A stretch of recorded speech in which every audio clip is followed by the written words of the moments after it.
I never thought of it that way, but yes. I said, well, this is really cool then for you because you're a man that God's delegated his authority to run the affairs of his people in Lebanon. So how's that going? And he goes, I've never thought of that before that way. I said, well, no, seriously. I mean, so that's kind of what I'm doing. I'm not even Lebanese. I'm just kind of hanging out, passing through here a little bit. I'm an American guy, so, I'm not Lebanese. And I'm just helping these guys like you who have been delegated God's authority to run his affairs for his people, the Lebanese people. I mean, he likes Lebanese people, and he made them all and stuff. And so I think God's hoping that it goes well for his people, the Lebanese. And so you're one of those guys. So I'm just here to assist you. And just if I can help in any way, that'd be great. He goes, oh, that's amazing. That's what you're doing down there? I said, yeah, that's what we're doing. We're thinking that Jesus, the person Jesus and his teachings, because they think he's a prophet, we think he's God. So we don't go there right at the beginning. I don't start with the differences. I start with the similarities. And there are many with most people. But unfortunately, for some reason, we often start with the differences. I don't know why we do that. It's not a very good way to do anything, really. But I start with the similarities, and with Jesus and Muslims, there are lots. And just kind of go from there. And then we're getting ready to leave, and I said, would you mind if I just prayed for you? Just pray that God would open your heart and your eyes to all the things that God has for you, for his people. I mean, I just love to pray a prayer of blessing. He said, he went like this. He goes, I'd be a fool to turn down prayer. I've never in 25 years working with Muslims had a Muslim say, no, don't pray for me, ever. Because I'd be a fool to turn down prayer. And so we stood up. Muslims are good Vineyard people because they always pray like this. Do you know that? I mean, the informal way to pray, not the formal, salat where you bow and what you see. But when you pray informally, it's called dua. You pray. They always pray. They stand up, eyes open, hands out. Do you know that? I think they're all pre-Vineyard. So we went like this. They went like this. And I just asked God. I asked the names of his kids. He had 5 kids. He has 4 boys and a girl. And I prayed for his wife and all 5 of his kids by name, prayed for him. Mainly just asked that God would bless him and open his heart and his eyes to more of what God had for him. And I looked at him. He was behind the desk, and I was right here. We were, 5 feet apart. And he's a big, burly guy, big, bushy beard. He had tears just running down his cheeks, off his beard, actually dripping on the desk. The next time I met with him, I got ready to leave, and he said, hey, wait, aren't you going to do that thing again? He asked me to pray again, and then he asked me to come and meet with all the leaders of the Hezbollah and the parliament. But anyway, that's another story. And so focus on Jesus. And finally, just real quickly, this. Don't be defensive. Just don't be defensive. If you know what you're about, you know who you love, you know what you're for, there's really no reason to be defensive. And I think this is one of the worst mistakes we make in sharing our faith. People, they poke you a little bit, and you react. You're just kind of, you're ready to go. You're ready to, you're on attack mode. And as soon as you get defensive, isn't it true? Those of you that are married know this principle. If you're married, and if you've ever had an argument, not that you would have, but like I've had maybe 2. And if I, not that I would, ever get defensive in the argument, I might as well just stop. And then Chris always says, Carl, why are you getting defensive? I'm not getting defensive. Well, I mean, I'm done, right? I mean, kind of by definition, if you start to get defensive in an argument with your spouse, it means you've lost. I mean, you're on shaky ground. Otherwise, why are you yelling at me? And why are you acting so weird? I mean, isn't that true? So why when people say things to you like, oh, you're not one of those Christians that believes the Bible's true, are you? Like you actually believe the whole Bible's true? Like you actually believe the Bible's literally true? That's hilarious. You're one of those kind that believe that it's true, and then you go, well, and then you kind of think of Josh McDowell, C.S. Lewis, and different laws and principles, and theological and etymological and eschatological and other illogical words that you don't really actually understand, but you use them anyway. And you start to defend the Bible as if the poor Bible, can't really handle itself. But you're defending it.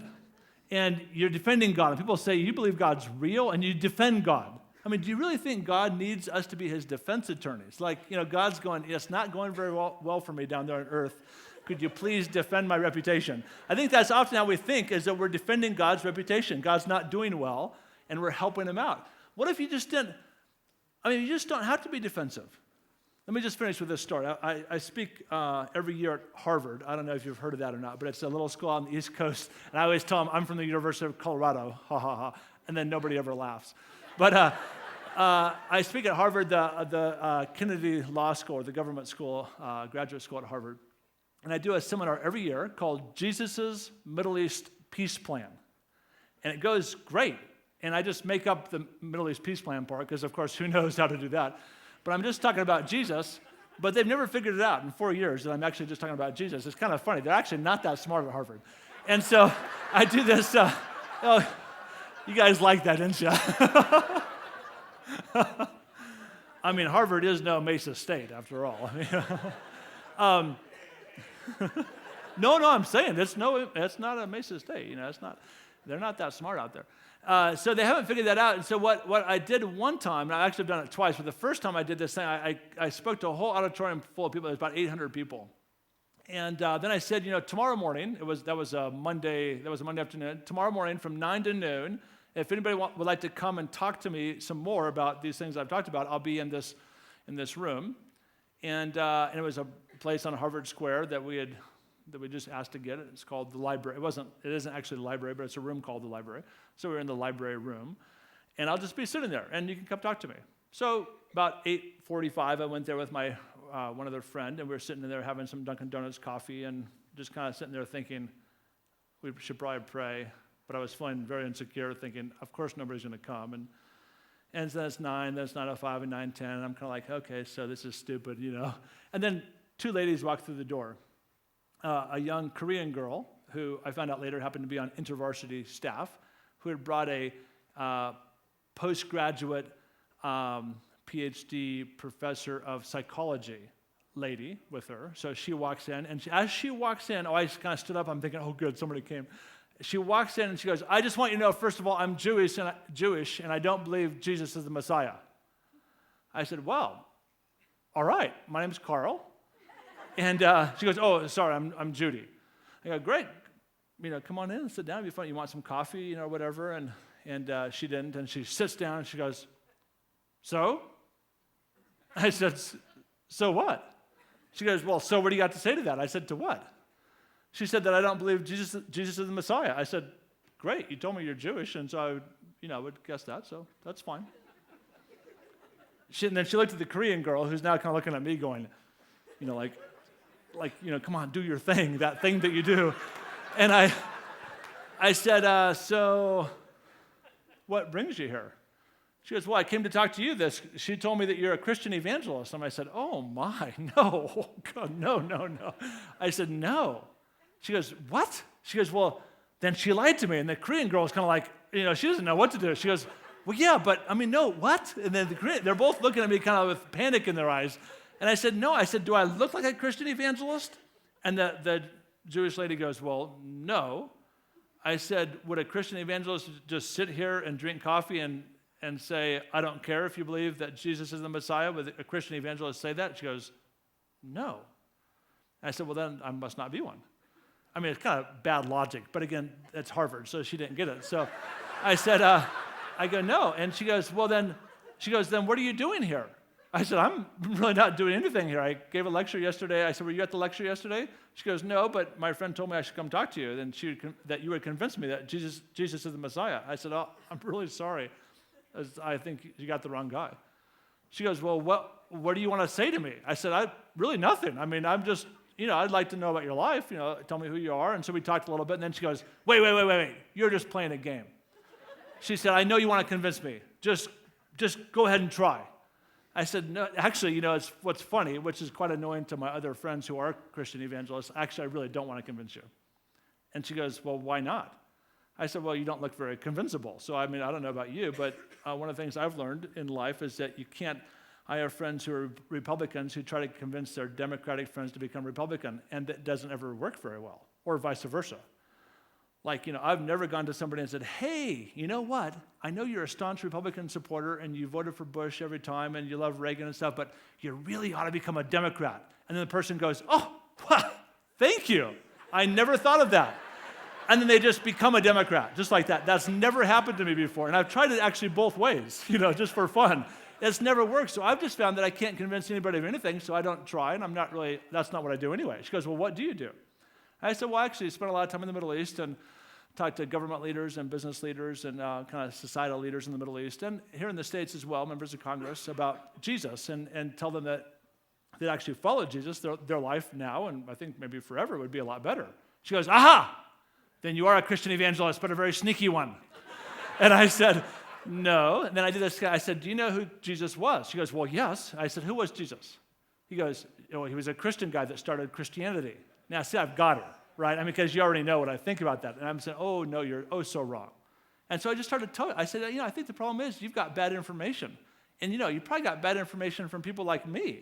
And that's what I feel bad about is people like me have been telling you that Jesus is somebody that he's actually not. And then you look at that Jesus and you go, well, I don't want him. Well, I don't want that Jesus either. I don't want a corny, syrupy, sappy, religious guy Jesus. I want a wild, crazy, adventurous, out-of-the-box Jesus that I can't control, that I don't have in my back pocket. I want a Jesus like that calls me to follow him. He's not following me. That's the Jesus I want. She goes, well, I've never heard of that Jesus before. I said, that's right, because you've been hearing about the wrong one. And I said, now that Jesus, the real one, will actually change your life. And she goes, well, what? And then she was getting real nervous. She goes, well, what do I do? And then the girl who now is kind of encouraged a little bit, like it started to go better. She goes, well, we have a Bible study every Saturday morning at 9. You could join us. And the lady goes, oh no, I don't read the Bible. I don't read the Bible. I said, what if you read a book written by a Jewish guy about Jesus? Would you be open to that? She goes, oh yeah. See, it's just so easy.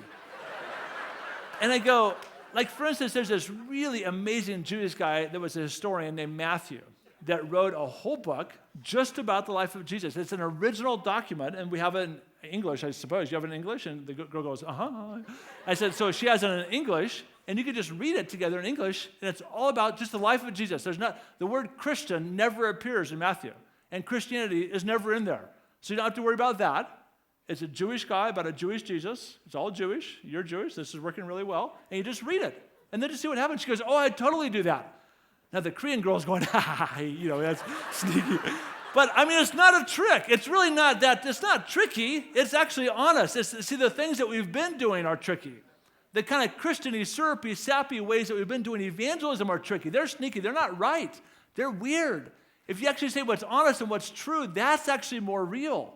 See, Matthew was a Jewish guy writing a book about a Jewish Jesus in this context that works really well. It's actually true. But to say the Christian Bible to my Jewish friend or my Muslim friend actually isn't true, and it doesn't work. So see, truth does work. It's both practical and pragmatic. It's more fun. It's more real. It's more natural. And it works. I mean, I hope that just tonight, that you just be a little bit encouraged to think a few different thoughts. And I've probably given you a few, maybe more than a few, to think about, haven't I? Just the way I talk about this. I mean, people kind of go, well, yeah, but I mean, it can't be that easy. Well, it really is. We've got the best product in the world. And all we have to do is just say, it's Jesus. And you can do whatever you want with it. You don't have to, if you have the best of something, by far the best of something, you don't really even have to convince anybody that it's the best, do you? It's just the best. So I'd just like to close by praying. I think I'm about 3 or 4 hours late here. I just want to pray for you guys. I want to close and first of all say, do come if you can tomorrow afternoon at 2. I want to talk about this some more. But I want to pray for you that, I'd written down pray for fear because sometimes people are afraid. But actually, I'm not even sure if that's it, because if you see something that's amazing and beautiful, I mean, if my wife, Chris, was caught in a burning house, I wouldn't sit outside the burning house go, let's see, I need to deal with fear issues right here of fire. I really got to get over could you please pray for me that I be over my fear of fire so I could go save my wife? No, of course not.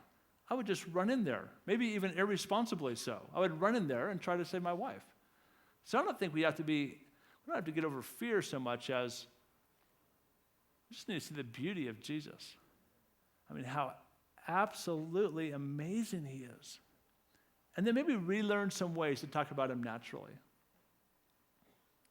I'm going to be right out that door in the back afterwards, and I do have a book about sharing your faith and about Muslims, but it's not really about Muslims. Our neighbors read it and said, that was a great book on marriage. Anyway,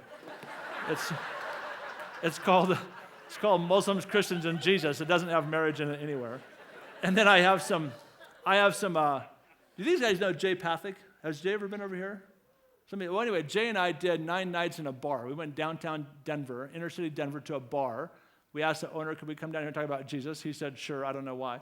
And so for 9 weeks, we videotaped Jay and I talking to about 100 people in a bar that were just going, why are we in a bar talking about Jesus? And that's on video. It's pretty cool. It's called Engage. And then I have some training stuff on how to do this, 16 sessions of training on how to share your faith that's back there, and then another video on Muslim stuff. Let's pray. Father, I just pray that you'd open our hearts and our minds, help us fall more in love with you, Jesus. I ask that the ones that are here tonight that don't know you very well would, even through this little simple and sometimes silly message, come to just feel more attracted to you and just see, Jesus, that you are actually incredibly interesting. You're attractive, you're exciting, you're adventurous. And that when we follow you, it's good. It's good for us, it's good for you, it's good for the people around us. And the more we follow you, the more we become like you. And the more we become like you, the more we change and the world changes. And that's what we want. Just ask that the things that I've said that are stupid, probably many, would just kind of disappear, fall away somehow magically, and they'd forget. And the things that I've said that have been of you would stick, and go deep, and actually produce change. In Jesus' name, amen.